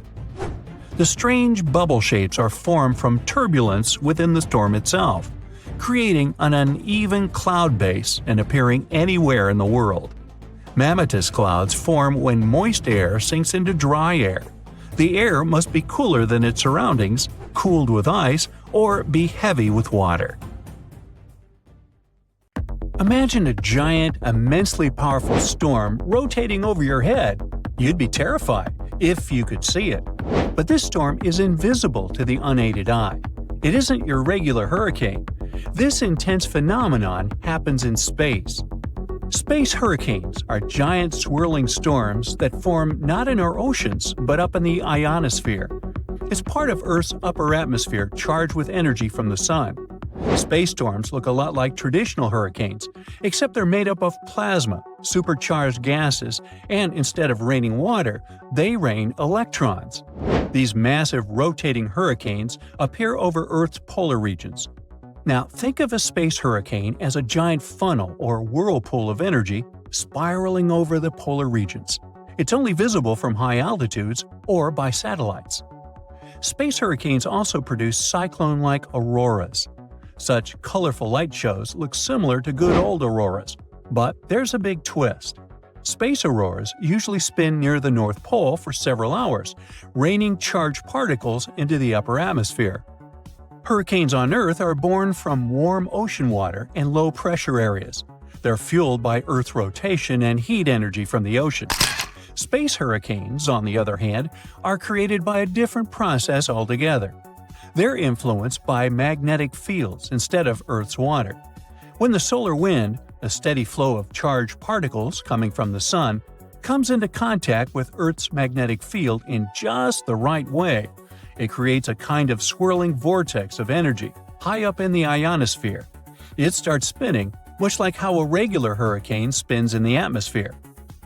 Now, let's go all the way back to 2014. That was the first time researchers spotted a massive space storm over the Arctic using satellite data. That hurricane was huge, but at that time, they didn't know exactly what it was. What they did know was that its base stretched over 600 miles in diameter, and it had multiple spiral arms that looked just like the arms of a traditional hurricane. The storm also had a calm eye in the center. There, the plasma was still compared to the fast-rotating outer regions. Some parts of this storm spun at speeds up to 4,700 miles per hour. It's an incredible speed compared to Earth's hurricanes. The team observed the phenomenon for 8 hours. After that, it gradually broke down. Scientists managed to identify this storm as a space hurricane only in 2021, using observations that had been made several years before. Space hurricanes have several distinct features. First, it's cyclone-shaped, massive, bright auroras that can last for hours. Then there's the eye of the storm, a calm, stable center of the hurricane. A space hurricane also creates a circular magnetic field with strong disturbances around it. Plus, scientists mention electron rains in the ionosphere. These rains are what causes those bright, colorful auroras right below the storm. But how do space hurricanes form? To understand this process, we need to first talk about regular auroras, like the northern lights. The sun emits a stream of charged particles, also known as the solar wind, non-stop. And sometimes, this wind brings massive bursts of energy towards Earth. Luckily, Earth has a magnetic field that acts like a shield, protecting us from most of this high-energy solar radiation. But when solar winds are too strong, they can get into the upper atmosphere, especially near the poles. When these particles from the sun hit Earth's magnetic field, they release energy that lights up the sky in the form of auroras. Now, in a typical aurora, electrons from the solar wind excite nitrogen and oxygen molecules in the atmosphere, which then emit light, leading to colorful shows in the sky. Space hurricanes are similar, but they happen at higher latitudes, above the region where auroras usually appear. They create a swirling, cyclone-like effect that looks quite different. Scientists are still studying the exact conditions necessary for a space hurricane to occur. But they already know that, surprisingly, such storms happen during very calm space weather. This is the opposite of traditional geomagnetic storms, which need intense solar activity. Space hurricanes need just the right balance of low solar wind and northward-pointing magnetic fields.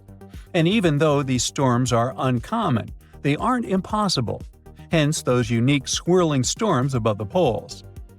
When scientists observe the space hurricane over the North Pole, they notice some shocking similarities to hurricanes on Earth. Just like the typical hurricane, a space hurricane has a central area where the plasma is calm. Even more curiously, the plasma in space hurricanes spins in a counterclockwise direction, which is like hurricanes raging in the northern hemisphere. The space hurricane also has multiple spiral arms, just like the ones you can see in satellite images of Earth hurricanes. Plus, the space hurricane doesn't need the strong solar winds that typically create disturbances in our atmosphere. No, it forms in periods of calm, just like how an Earth hurricane can only form if the winds in the atmosphere aren't too disruptive. Now, space hurricanes may be high above us, but they can still affect our daily lives, especially in areas related to satellite communications and space navigation. Those electron rains caused by the storm interfere with radio signals that travel through the upper atmosphere. It can disrupt GPS systems, radio communications, and radar systems. What's even worse, this interference can impact the orbits of space debris or space junk, which is already a problem for spacecraft and satellites in low Earth orbit. The storm's electron rain slightly heats up the atmosphere, which leads to extra drag on satellites and can potentially change their orbits. At the same time, the effects space hurricanes have on Earth aren't as direct and disastrous as those of hurricanes down here. They really don't pose any serious health risks to astronauts or damage satellites. But researchers say that studying such storms can help improve predictions for satellite operations, especially for flights that cross polar regions. Now, interestingly, scientists didn't set out to find space hurricanes when they spotted one. The discovery was a total accident. It happened when Larry Lyons, a space physicist from UCLA, and his team were looking through satellite data for another study. In this study, they noticed unusually strong plasma flows in the polar cap, the region at Earth's poles where auroras usually don't appear. When they looked more closely, they saw that this plasma wasn't just flowing, it was swirling, creating a circular pattern with a bright auroral spot in the middle. The researchers were intrigued. They analyzed over 300 different space hurricane events that happened over a span of 11 years. These storms appeared most often in the afternoon during summer months. It made the scientists believe there might be certain times and conditions that could encourage their formation. Luckily, with new research tools and techniques, scientists have been able to identify space hurricanes with greater precision. And recently, they've spotted parallel storms happening near the South Pole as well. The most exciting thing about this research is that it might help us better understand Earth's space neighborhood and the way solar energy affects it. Scientists like Lyons believe that space hurricanes may not actually be a new phenomenon. They may have been occurring for a long time, but no one noticed them. Space plasma physicists point out that space hurricanes resemble a phenomenon people observed earlier. It's called high-latitude day-side auroras. At the same time, space hurricanes are much brighter, and they have stronger circular flows, which give them those hurricane-like arms. Understanding space hurricanes could eventually help scientists predict them. It would be useful for planning space missions and making satellites more reliable. Plus, by looking at these storms, researchers hope to create a more complete picture of how auroras behave at higher latitudes. And even though space hurricanes may seem purely like scientific curiosity, they can give us important clues about how Earth's magnetic field and atmosphere interact with the solar wind. And who knows? This understanding might even help us spot similar storms on other planets with magnetic fields. It could offer clues about magnetic storms beyond Earth. The extreme conditions of the inner Earth make it impossible to explore this mysterious underground world. People have been to the moon. Robots have been exploring Mars. The New Horizons space probe snapped photos of Pluto billions of miles away. And still, we don't know for sure what lies about 4,000 miles beneath our feet. Incredible heat and unfathomable pressure keep the center of Earth out of reach. But scientists have found a way out. They examine seismic waves during earthquakes and volcanic eruptions, as well as light waves coming from the sun. And these observations help them to reveal pretty fascinating insights about the insides of our planet. Our planet is like an onion, with 4 different layers. They are the crust, mantle, outer core, and inner core. There are also transition zones between these layers. The top one is Earth's crust. It's like a hard-boiled egg shell, thin and tough. It takes up less than 1% of the planet's mass and is between 3 to 40 miles thick. People have drilled pretty deep holes in Earth's crust, but they were never deep enough to get all the way through the crust. After the drills traveled 1/3 of the way, the temperatures got too high and the equipment couldn't operate any longer. The crust is broken into tectonic plates. They let heat escape from Earth's interior. The next layer is the mantle. It's about 1,800 miles thick and makes nearly 84% of the planet's volume. The mantle consists of white-hot silicate rocks rich in iron and magnesium. If you managed to get your hands on a chunk of our planet's mantle and cooled it to room temperature, you'd get speckled olive green material. It would also contain garnets, beautiful red cubic minerals. Deeper in the mantle, this substance turns into two new minerals, which become yellow and brownish orange at room temperature. The 1,400-mile thick outer core is liquid. It consists of iron and nickel, but the pressure there isn't high enough for it to solidify. If you reached the boundary between the outer and inner core, you'd experience temperatures of more than 9,000 degrees F, which is almost as hot as the surface of the sun. And the pressure there is 3.6 million times the atmospheric pressure at sea level. The inner core is a solid ball made of iron and nickel with a radius of around 760 miles. It makes 20% of Earth's and 70% of the Moon's radius. But let's figure out how we found out all these details. When the tectonic plates making up Earth's crust move past one another, they tend to catch and break. This, along with the waves of energy coming with the process, is what we call an earthquake. It creates sound waves that are too low for the human ear to hear. But with the help of special equipment, scientists can figure out when and where an earthquake has occurred.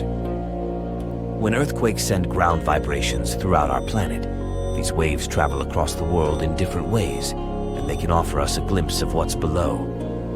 Researchers use computer modeling to create images of what's inside Earth. Now, you probably think that Earth's magnetic field is created by a big ball of solid iron in the middle of the planet that is the inner core, right? But the problem is that in the inner core, the temperatures are so high that the very magnetism of iron itself is changed. Once such a temperature, which is called the Curie point, is reached, atoms aren't able to align to a magnetic point anymore. So, in reality, Earth's magnetic field is created by the swirling outer core.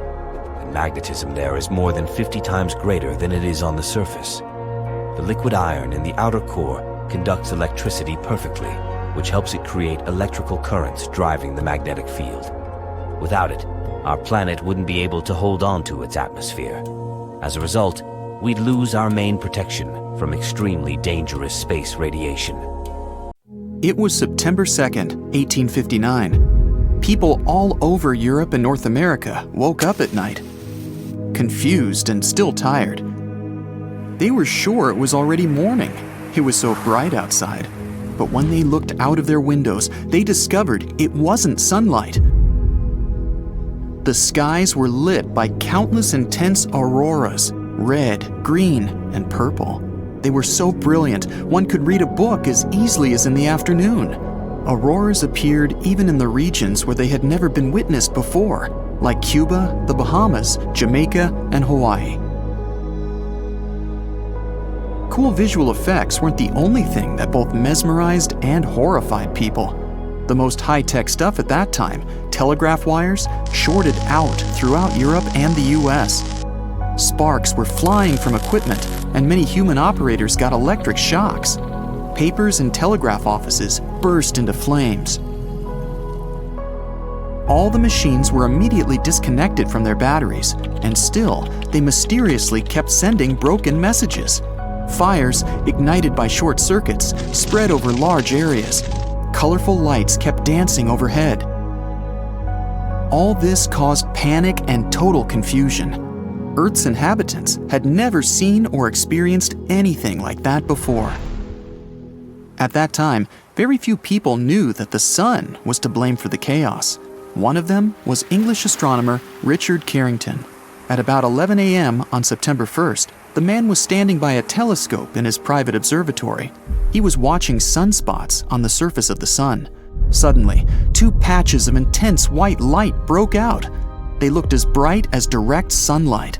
At that moment, the astronomer didn't know what a terrible commotion these flares would cause. Later, it became clear that the sun had produced an epic geomagnetic storm and unleashed it at our planet's protective layer. Wave after wave of charged particles slammed into Earth's atmosphere. The planet's magnetic field wasn't powerful enough to stop them. It gave way, and the storm hit Earth, causing havoc.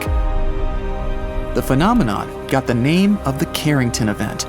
So far, it's been the worst solar storm ever recorded. Good thing it happened when people didn't have advanced technologies and weren't that vulnerable to the sun's geomagnetic fury.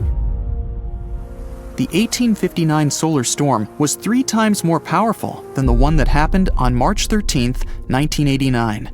3 days before it began, astronomers watched a massive eruption on the sun's surface. Within a couple of minutes, a billion-ton cloud of gas was hurled away from the star. It rushed straight toward our planet at a speed of millions of miles per hour. On Monday the 12th, the huge mass of solar plasma reached Earth's magnetic field. This storm was so fierce, it lit spectacular auroras and created underground electric currents beneath North America.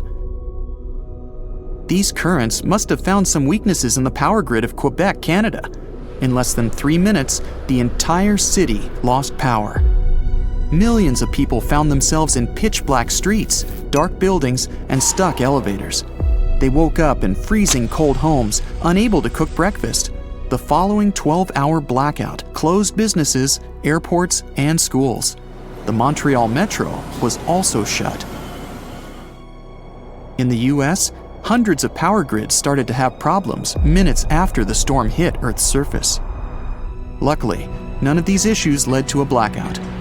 The storm was severe enough to disrupt satellite communication systems and radio signals. Some space satellites tumbled out of control for a few hours. Lots of them had mysterious problems that went away as soon as the storm began to subside.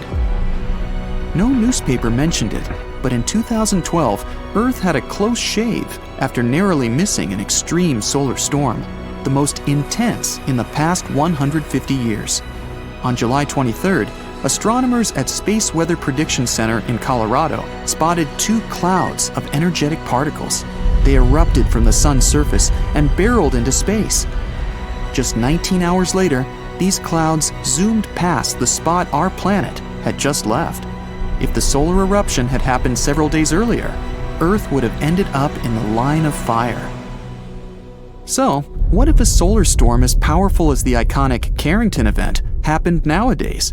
How much more harm would it cause? Would our life get back on track after such a disaster? Before you learn the answers to these questions, let's figure out what a solar storm is. The sun is a gigantic, constantly changing ball of molten gases. Every once in a while, it spews out bursts of energy, solar flares. They often go hand in hand with something called coronal mass ejections. Those are giant bubbles of ionized gas that can speed up to more than 600 miles per second. The most powerful volcanic eruptions pale in comparison with solar flares that release 10 million times more energy. Within a few minutes, one solar flare can give out billions of tons of charged particles. Solar flares are also insanely hot, with the temperatures reaching several million degrees Fahrenheit. Astronomers believe that such bursts of solar radiation happen when the sun's magnetic field gets twisted in some regions. At one moment, all the pent-up energy is released. The star sends out light and particles, mostly electrons and protons. Most solar flares last for minutes, but some continue for hours. Scientists classify solar flares depending on how brightly they shine in X-rays. You aren't likely to notice the tiniest flares if you don't have special equipment. Medium solar flares lead to fleeting radio blackouts at the poles, but nothing too serious. It's X-class flares people should worry about. They cause the strongest and longest-lasting solar storms. When people think about danger coming from space, most of them imagine an approaching asteroid, like the one that wiped out the dinosaurs. But apparently, we should be much more worried about our good old sun. A super strong solar storm heading toward Earth won't happen at once. First, there will be high-energy sunlight, mostly ultraviolet rays and X-rays. They will ionize our planet's upper atmosphere and mess up radio communication. After that, a radiation storm will hit Earth. And finally, several days later, a colossal cloud of charged solar particles will reach our atmosphere. The particles will interact with the planet's magnetic field, and wreak havoc all over the world. If an intense solar storm happened these days, it would start by disrupting GPS and knocking out satellites.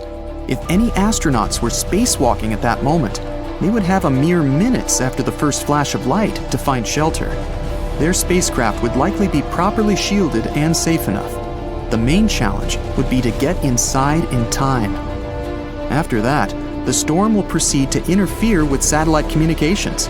That's why tons of your daily activities, from calling your friends to paying with your credit card, would be at risk. But one of the worst consequences would be connected with power grids. Power surges caused by the particles coming from the sun would damage giant transformers. Those take ages to replace, especially if hundreds or even thousands get wrecked. In some places, a failure of one power grid would make others collapse as well, creating a domino-like reaction. Picture living without electricity for a day, a month, a year. No light, no computers, no phones, water supply systems out of order, no food in supermarkets.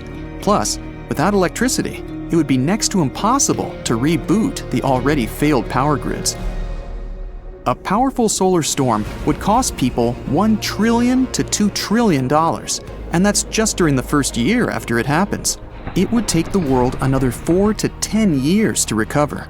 The damage to all kinds of satellites alone would reach $70 billion. Under majestic auroras, people would have to get used to a new, dramatically different lifestyle. No doubt, we'd have some kind of warning. Modern equipment all over the world and in space doesn't stop watching the sun even for a second. Once a bad solar storm happens, people would have some time to prepare, between several hours and a couple of days. And if transformers are taken offline in time, the consequences won't be so dramatic. Now, the following news might sound scary. There are also super flares. In comparison to them, our sun's bursts of radiation are small potatoes. Super flares mostly occur in young and active stars. In 2016, astronomers saw such a phenomenon. A star 1,500 light-years away from Earth produced a flare that was 10 billion times more powerful than any of those that burst from our sun. It doesn't mean we're safe here on Earth. Even our middle-aged sun knows how to produce super flares, but while young stars can have them once a week or even more often, for the sun, it's once in a few thousand years. And still, if people don't figure out how to protect the planet, just one super flare can shred our ozone layer and wipe out life on Earth.